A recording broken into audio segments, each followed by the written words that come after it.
Hello! Hi అండి. Welcome to my channel. ఈరోజు recipe వచ్చేసి బేబీ కార్న్ ఫ్రై అండి. ఈవినింగ్ టైంలో స్నాక్స్‌కి ఇట్లా చేసుకొని తింటే చాలా క్రిస్పీగా, చాలా టేస్టీగా, చాలా బాగా వస్తాయి. మీరు కూడా ట్రై చేయండి. ముందుగా ఒక గిన్నెలోకి కొన్ని బేబీ కార్న్స్‌ని తీసుకొని అవి మునిగేటట్టు కొంచెం వాటర్ పోసుకొని అందులోకి సరిపడా కొంచెం ఉప్పుని కూడా తీసుకొని ఒక 5 మినిట్స్ పాటు బాయిల్ చేసుకోవాలండి. ఇలా బాయిల్ అయిపోయిన తర్వాత వీటిని ఒక ప్లేట్లోకి తీసుకొని పక్కన పెట్టేసుకోవాలి. ఇవి కొంచెం చల్లారిన తర్వాత వీటిని చిన్న చిన్న ముక్కలుగా కట్ చేసుకోవాలండి. ఇట్లా నేను కట్ చేసినట్టే కాకుండా మీకు నచ్చిన షేప్స్‌లో కూడా క్రాస్‌గా లేదంటే ఎట్లా అయినా కట్ చేసుకోవచ్చు.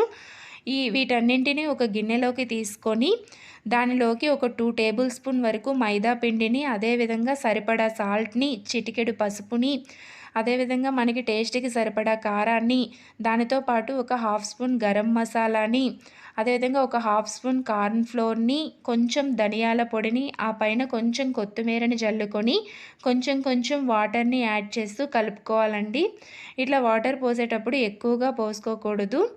మనం వేసినవన్నీ ఆ ముక్కలకి పట్టించుకునేట్టు కలుపుకుంటే సరిపోతుంది. ఇలా మొత్తాన్ని కలుపుకున్న తర్వాత కడాయిలోకి ఆయిల్‌ని వేసుకొని ఆయిల్ వేడైన తర్వాత మనం కలుపుకున్నాం కదా! వాటిని విడివిడిగా ఇట్లా వేసుకుంటూ ఫ్రై చేసుకోవాలండి. ఒక 5 మినిట్స్ పాటు అలా ఉంచేసి 5 మినిట్స్ తర్వాత ఇలా వెనక్కి ముందుకి టర్న్ చేస్తూ కలుపుకుంటూ ఉంటే క్రిస్పీగా ఉండే బేబీ కార్న్ ఫ్రై అనేది రెడీ అయిపోతుందండి. ఈవినింగ్ టైంలో వీటిని స్నాక్స్‌గా తింటే పిల్లలు చాలా బాగా ఇష్టపడతారు. పిల్లలే కాదండి, పెద్దలకి కూడా ఇది బాగా నచ్చుతుంది. ఈ రెసిపీ నచ్చినట్లయితే మీరు కూడా ట్రై చేయండి. వీడియో నచ్చినట్లయితే లైక్ చేయండి. Please subscribe.